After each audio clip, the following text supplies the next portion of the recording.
so rotten, she wants migrants picking cotton. We present to you Democratic Congresswoman Jasmine Crockett, who made this shocking argument why America needs immigrants. Roll it, Alfred. So I had to go around the country and educate people about what immigrants do for this country, or the fact that we are a country of immigrants. Right. The fact is, ain't none of y'all trying to go and farm right now. She didn't walk into Congress quietly. She arrived like a thunderclap, wrapped in sequins, bold, unapologetic, and made for the camera. Jasmine Crockett didn't just win an election. She burst onto the national stage like she had a personal contract with the spotlight. Her sharp looks, sharper comebacks, and Instagram-ready attitude made her feel less like a freshman lawmaker and more like a breakout reality TV star with a flair for drama and a Twitter feed that never sleeps. In her first months on Capitol Hill, Crockett wasn't known for policy proposals or bipartisan efforts. She was known for moments, viral ones. Her speeches didn't unfold like classic legislative discourse. They exploded with passion, volume, and well-rehearsed defiance. Cameras didn't just catch her, they gravitated to her, as if her every expression was crafted for GIFs and headlines. One day, she's grilling a witness with fire in her voice. The next, she's trending on social media for her stare-down or a perfectly timed clapback. To many, she was electric. To others, she was exhausting. But here's the thing. Energy isn't a substitute for effectiveness. The rise of Jasmine Crockett taps into something deeper happening in American politics. In a time when social media fame can boost a political career faster than grassroots organizing ever could, she represents a new breed of politician. It's not about experience, it's about engagement. Not about legislation, but attention. And Jasmine, with her bold wardrobe, sharp eyeliner, and soundbite swagger, understood the assignment. She made noise. In many ways, her appeal is understandable. She's a black woman in power, unafraid to challenge tradition, confront the opposition, and make waves in a space not built to celebrate voices like hers. She brings passion, urgency, and a defiant sense of self into a building that too often rewards conformity. That's admirable. That's necessary. But in politics, as in life, shine without substance eventually loses its luster. Crockett's rising star status may have earned her headlines, but it also raised expectations. What happens when the performance ends and the people start asking for policy? When the voters who cheered for her attitude begin demanding results? That's where the real challenge begins, not in the viral clips, but in the quiet rooms where laws are shaped and leadership is tested. For Jasmine Crockett, the question isn't whether she can command a room. She already can. The real question is whether she can hold it, not with flair, but with follow-through. Because behind every glittering entrance lies a crossroads: remain a spectacle or become a stateswoman. And while her entrance turned heads, what came next would determine whether her legacy would be built on heat or light. Her background, however, may hold some surprising clues, and not the kind that fit neatly into her public persona. Every politician tells a story. It's how voters connect, how identities are shaped, and how trust begins. Jasmine Crockett's story, at least the one she tells, starts in struggle. She paints a picture of grit, of growing up in tough neighborhoods, of fighting her way out of the margins to stand tall in the halls of power. It's a compelling narrative, especially in a nation where rising from humble beginnings is part of the American mythos. But when the curtain is pulled back, her story starts to look less like survival and more like set design. Crockett often leans into a voice that echoes street slang, adopting cadences and cultural cues meant to connect with urban voters who know what it feels like to hustle, to survive, to make something out of nothing. She speaks in rhythms that feel raw, tough, and deliberately unpolished. The message is clear. She's one of us. But the facts suggest something else entirely. Born in St. Louis, Jasmine attended one of the most elite private schools in the region, Mary Institute and St. Louis Country Day School, where today's tuition sits around $35,000 a year. Later, she enrolled at Rhodes College, another prestigious institution, costing upwards of $55,000 annually. Her father was a pastor and teacher. Her mother worked at the post office. Respectable, stable, middle-class foundations. There's no shame in that. In fact, it's a story worth honoring. But it's not the one she keeps selling. So the question becomes, why reshape it? The truth is, the performance of struggle has become political currency. In a media climate obsessed with realness, politicians feel pressure to prove they've lived the hardship they claim to understand. For Crockett, it seems the performance may have overtaken the person, not because her life was easy, but because the version of herself she presents now feels like a costume one stitched together with buzzwords, borrowed accents, and posturing that feels more theatrical than lived in. This isn't about tearing down someone's journey. It's about recognizing the difference between authenticity and artifice. Because when leaders feel the need to exaggerate their hardship to gain trust, it tells us something uncomfortable about the system itself. Sometimes the truth doesn't feel like enough. But the real irony is this: Crockett's actual path from a good family to top schools to Congress, could have been a model of what hard work and opportunity can achieve. Instead, the layers of performance have muddied the message, and those layers didn't go unnoticed, especially not by the likes of Greg Gutfeld and Megyn Kelly, two people who came armed not just with opinions, but with receipts. Their confrontation with Crockett wasn't just about policy. It was about calling out the persona, and what followed wasn't a debate. It was a takedown. Jasmine Crockett didn't just win her seat, she turned it into a stage. In an era where going viral is often more powerful than passing laws, Crockett seemed to understand the assignment better than most. Her hearings felt less like congressional oversight and more like live auditions for the algorithm. One eyebrow, raise one well-placed, "Y'all not gonna do this today," and suddenly the internet had a new clip to remix, meme, and share. She wasn't speaking to the room. She was speaking to the feed. There was a moment, one that sticks with people, where Crockett didn't even need words. Just a slow, dramatic eye roll during a heated exchange, followed by a camera zoom that turned the whole thing into a trending GIF by nightfall. In another clip, she leaned forward, tilted her head, and snapped back with such polished sass that it might as well have had a TikTok dance break built in. She didn't just debate, she performed. And to be fair, the audience rewarded her. Millions of views, likes, stitched videos from creators praising her energy. For younger, progressive voters especially, she was a vibe. But the applause came at a cost, because somewhere between the ring light and the podium, the policymaker disappeared. The problem isn't that Crockett shows passion, it's that passion became the product. Instead of using her platform to guide, question, or build consensus, she often used it to generate reactions. And reactions, as any creator knows, don't require substance, just timing. This shift in tone reflects something larger. Across the country, more and more politicians are becoming content creators, turning hearings into highlight reels. Speeches are crafted not for the record, but for the recap. The goal isn't clarity, it's virality. And while Crockett may be one of the most vivid examples, she's far from the only one. In both parties, lawmakers are racing to outrend each other, measuring success not by legislation passed, but by how many times they landed on someone's For You page. It's politics reimagined as entertainment. And Crockett has mastered the format, but public service isn't an app, and governing requires more than going viral. It's about impact, about collaboration, about doing the quiet work that rarely makes headlines, but changes lives. And in one unforgettable moment, Jasmine's performance style met its match on live television, because not everyone in that chamber came to be filmed. Some came to challenge the very performance itself. And when Greg Gutfeld and Megyn Kelly entered the room, the script flipped. It started like any other hearing, a witness table, a line of microphones, members of Congress waiting their turn to speak. And then Jasmine Crockett arrived, confident, commanding, a whirlwind of volume and flair. She was ready to do what she does best, shake the room and leave an impression. What she didn't expect was that this time, the room was ready for her. Seated nearby were Greg Gutfeld and Megyn Kelly, two media veterans who didn't need lighting, applause, or social media to make an impact. They weren't there to trend. They were there to tell the truth, and they didn't bring kid gloves. Greg went first.com/smirking, and sharp as ever. He didn't raise his voice or throw insults. He didn't need to. His words dripped with sarcasm, carefully wrapped in wit. Like a late-night comic who knows the joke lands best when it's delivered with a smile. When Jasmine launched into one of her trademark rants, complete with finger snaps and rising tempo, Greg simply stared, paused, and let silence fill the room. That pause did more damage than any rebuttal. It wasn't cruel, it was calculated, the kind of silence that says, "Really? That's what you've got?" Then came Megyn. No theatrics, no performance, just focus. She dissected Crockett's arguments like a lawyer going line by line through a flawed contract. Her tone never wavered. She didn't mock, didn't shout, she simply exposed. Point by point, she laid out inconsistencies. She cited actual legislation. She questioned motives, not just words. It wasn't an attack, it was a disassembly, and it worked.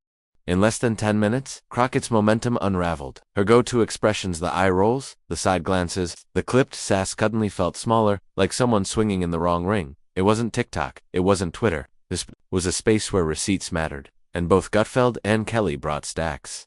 The moment went viral, but not the way Crockett intended. Clips of Greg raising an eyebrow and Megyn calmly dismantling her argument flooded political feeds. People weren't just laughing, they were nodding. Because deep down, many were craving exactly this: substance over spectacle, clarity over chaos. It was more than a roast. It was a turning point. The show met its critics. And this time, the critics didn't booth. They brought the whole house down. But if Crockett hoped the spotlight would dim after that moment, she was mistaken. Because what followed wasn't just critique, it was investigation. And when people started digging into her story, they found more than they bargained for. Style can get you through the door, but substance is what keeps you in the room. After the dust settled from Jasmine Crockett's viral clash with Gutfeld and Megyn Kelly, people started asking a simple question. Beyond the attitude? Beyond the moments? What has she actually done? It's a fair question, one that every elected official eventually has to answer. Jasmine built her brand on fiery speeches, fiery comebacks, fiery passion. But when reporters and analysts dug into her legislative record, what they found wasn't fire. It was fog. In her time on Capitol Hill, Crockett has introduced very few original bills. Of those, almost none gained meaningful traction. Her name rarely shows up in bipartisan coalitions, committee breakthroughs, or key votes that move the needle. Instead, her presence is mostly felt online through retweets, viral reels, and sound bites that get reactions but not results. One example stands out. During a heated committee exchange, Crockett passionately spoke about agricultural labor and the importance of immigration reform. Her delivery was powerful, the clip went viral, and supporters flooded her comments with applause emojis, but no actual bill followed. No concrete proposals to improve farm labor programs. No co-sponsorship on bipartisan efforts to streamline immigration channels. Just another clip in the content pile. This is where the difference between performance and policy becomes clear. Voters aren't just looking for someone who says the right thing, they're looking for someone who does the hard thing. That means crafting legislation, navigating compromise, attending the dull committee meetings that don't go viral but change lives. It means showing up behind the scenes, not just in front of cameras. And when someone becomes known more for eye rolls than roll calls, more for sass than statutes, it's fair to wonder, is this a leader or a brand? The truth is, Crockett is far from the only politician navigating this tension. In today's political landscape, there's a growing temptation to trade real work for real-time engagement, to turn Congress into a stage instead of a chamber. But leadership isn't a live stream, it's what happens when the cameras are off. And if Crockett hoped the distractions would cover the gaps, she was wrong. Because the scrutiny didn't end there. People didn't just look at what she hadn't done, they started listening more closely to how she spoke. And the next controversy didn't come from a policy failure. It came from something much more personal. Representation matters. It always has. Seeing someone who looks like you, speaks like you, or shares your background standing in a position of power can be deeply affirming. For many voters in her district, Jasmine Crockett represents a kind of visibility that hasn't always existed in the halls of Congress. A young black woman, sharp-witted, loud when needed, and unafraid to take up space. On paper, that's powerful. But representation is not the finish line. It's the starting point. The problem isn't that Crockett is visible, it's that too often, that visibility seems to be the entire goal. What was once about giving a voice to the voiceless has turned into capturing the loudest mic drop. Her brand of politics has become performative, stylized videos, choreographed comebacks, and viral-ready speeches that feel more like auditions than public service. There's a specific moment that captures this perfectly. During one televised exchange, Crockett delivered a scathing rebuke to her Republican colleagues. Her tone was fierce, her language sharp, and the audience online at least stayed it up. Memes flew, fans applauded. But when policy experts reviewed the segment, they found no clear position, no solutions offered, and no legislative angle, just volume. That's the danger of what some are calling the viral fallacy of representation, the belief that being seen in power is the same as wielding it effectively, that a viral moment equals a victory. It's a trap because the applause fades, but the problems remain, and when constituents look around and realize the rent is still high, the streets still cracked, and the schools still underfunded, they start asking hard questions. What exactly are we clapping for? Real representation goes beyond surface. It's showing up for policy, not just press. It's understanding that your presence in the room is only the first step. What you do in that room is what makes the difference, and Crockett still has time to make that pivot, to shift from performance to principle, but that window narrows when headlines keep outpacing homework. The cracks in her approach became even more obvious when one particular clip resurfaced, this time, not from a fiery debate, but from a deeply uncomfortable moment where Crockett crossed a line, and suddenly, the audience wasn't clapping anymore. Some moments are meant to be mic drops, clever cutting, and unforgettable. But sometimes, the mic doesn't drop. It slips, and when it does, everyone hears the thud. That's exactly what happened when an old clip of Jasmine Crockett resurfaced, one where she took aim not at a policy or a bill, but at a person's marriage. Speaking about Florida Representative Byron Donalds, an African-American Republican, Crockett made a comment that stopped people cold. Is it because you married a white woman, and so you think that whitewashed you? The reaction was immediate. Supporters struggled to explain it. Critics seized on it. And ordinary people, those outside the media bubble, were left asking, why would someone in Congress, someone tasked with building unity and creating change, say something like that? The intention may have been to call out hypocrisy or question motives, but the effect was something else entirely. It sounded like a swipe at interracial marriage itself. A line that once might have played for shock value in a viral video now felt dated, mean-spirited, and strangely personal. Byron Donalds and his wife Erica had never made race the centerpiece of their public life. Their marriage, like many in America, crossed racial lines, but their love, family, and values were never up for political debate. Until, suddenly, they were. This wasn't just a misstep, it was a missed opportunity. Instead of focusing on real disagreements, economic policy, voting rights, criminal justice, Crockett veered into identity policing. She made the conversation smaller when it should have been bigger, and in doing so, she reminded everyone of a hard truth. Righteous anger is not the same as righteous leadership, because the real work of bridging divides can't happen if you're busy drawing new lines. The lesson here wasn't just about was about restraint, about knowing that not every punchline is worth the punch, and not every mic drop lands the way you think it will. More importantly, it revealed something deeper about Crockett's approach, that sometimes, in the pursuit of heat, she forgets about light. And when you lead with fire all the time, eventually you start burning the wrong things. The fallout from that comment didn't fade quickly. In fact, it lit a new fire under Crockett's critics, who began digging even deeper, not just into what she said, but what she hadn't done. Because while the headlines focused on her tone, a quieter question was beginning to take hold. What do the people she represents actually think about all this? You can trend nationwide, but the people who matter most still live back home. For Jasmine Crockett, home is Texas's 30th congressional district, parts of Dallas and surrounding communities. It's a district full of complexity, working-class families, small business owners, churches on every corner, barber shops where politics gets personal, and front porches where people talk about rent, jobs, and schools more than viral sound bites. In the national spotlight, Crockett is loud, defiant, and headline. But back home, not everyone's clapping. Some constituents admire her boldness. They like that she doesn't back down. One local voter told a reporter, she's not afraid to say what people are thinking. For them, she's a breath of fresh air in a system that often feels distant and disconnected. They see her fire as representation in action. But others are starting to ask hard questions.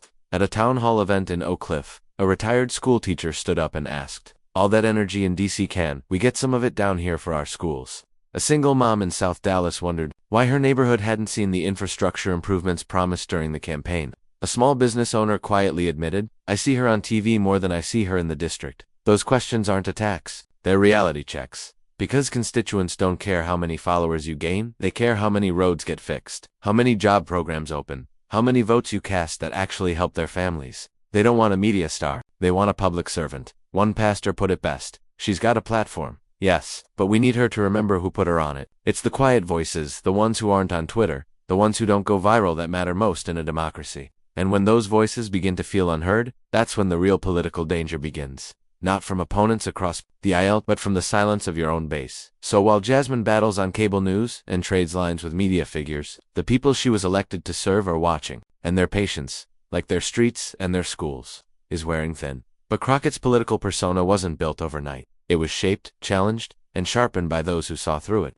And no one challenged it more quietly than Megyn Kelly, because sometimes, the most powerful critique doesn't come from yelling. It comes from silence that cuts like a scalpel. If Jasmine Crockett is a storm, unpredictable, loud, and always in motion, then Megyn Kelly is winter itself. Cold, clear, unbothered, and absolutely unflinching. She didn't come to the hearing to perform. She came to dismantle, and she didn't need volume to do it. Where others raised their voices, Megyn raised the standard. The moment Crockett began her usual high-energy cadence, full of emotion and sass, Megyn didn't flinch. She didn't interrupt. She simply listened, calm, unreadable, almost clinical. And then, with the precision of someone who'd done this dance 1,000 times before, she responded, slowly, quietly, but with undeniable weight. She asked real questions, pointed out gaps in logic, pulled receipts from congressional records, and all of it delivered in that steady, surgical tone, like a teacher correcting a student who never read the textbook. There were no personal attacks, no grandstanding, just clean cuts, each one more devastating than the last because they weren't emotional,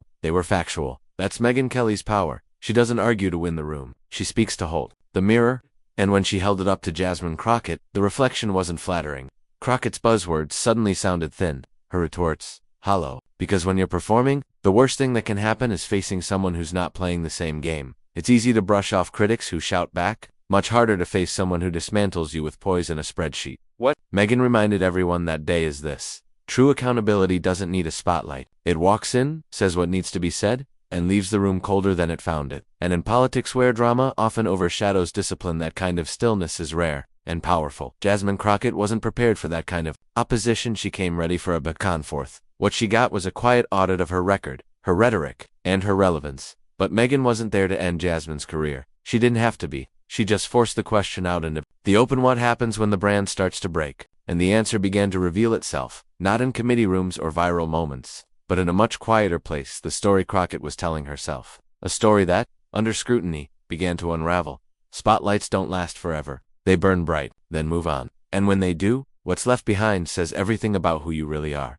Jasmine Crockett built her image like a flashy, fast-moving, always ready for a moment. She made people laugh, cheer, and sometimes shake their heads in disbelief. She didn't just enter the political scene. She crashed it, with glitter in her voice and fire in her tone. In a world where politics increasingly resembles entertainment, she gave audiences what they wanted: sound bites, sass, and spectacle. But politics isn't a stage. It's a service. And the same audience that claps for the punchline eventually wants the policy. They want safer streets, better schools, affordable groceries, working buses. Not just viral moments, but lasting results. And when those don't show up, when the performance stops and the problems remain, people notice. We've seen this before. Politicians who flash like lightning, then fade just as fast. Madison Cawthorn, Katie Hill, even once famous media darlings who couldn't transition from headlines to hard work, because while it's easy to build a brand, it's much harder to build a legacy. That's the crossroads Crockett faces now. She can keep chasing applause, or she can pause long enough to deliver substance. She can pivot from reaction to responsibility, from Instagram to infrastructure.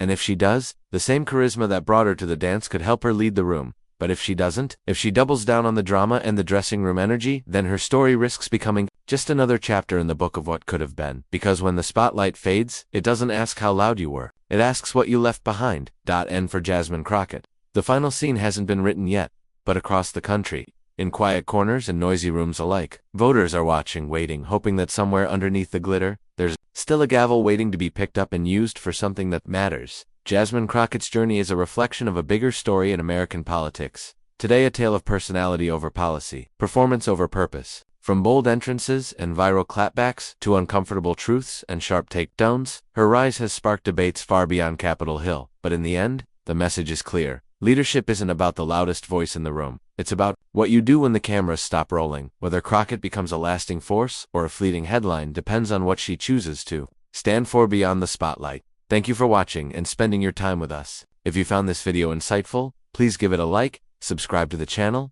and drop a comment below with your thoughts. We've got more powerful stories and real talk coming your way. Until next time, stay sharp, stay curious, and we'll see you in the next one.